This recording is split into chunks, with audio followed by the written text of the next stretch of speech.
Today, we're diving into Google Tasks, a free task manager that's integrated within the Google ecosystem. But is it really the best option out there for managing your to-dos, or does it fall short in some key areas? Let's find out. Google Tasks is designed to help users organize their to-do lists seamlessly, especially if you're already using Google services like Gmail or Google Calendar. The interface is clean and simple, making it easy to add tasks on the fly. You can create multiple lists, set due dates, and even add subtasks, which is a feature many users appreciate. One immediate standout is its integration with Gmail. Tasks can be created directly from emails, which feels convenient.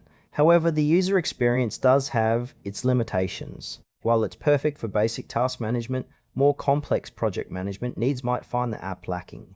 There's no way to assign tasks to others or track progress visually, which can be a deal breaker for team-oriented users. Overall, it feels user-friendly, but if you need advanced features, you might want to look elsewhere.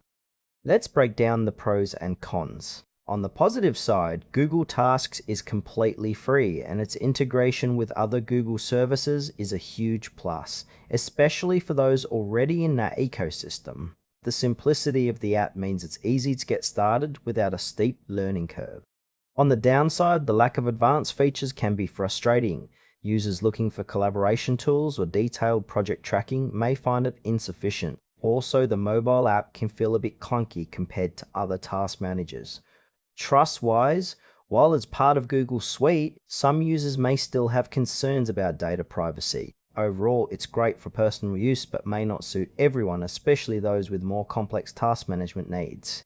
In conclusion, Google Tasks is a solid choice for anyone seeking a simple free task manager, especially if you're already using Google services. However, if you need more robust features or collaboration tools, you might want to explore alternatives. It's worth trying, but be aware of its limitations.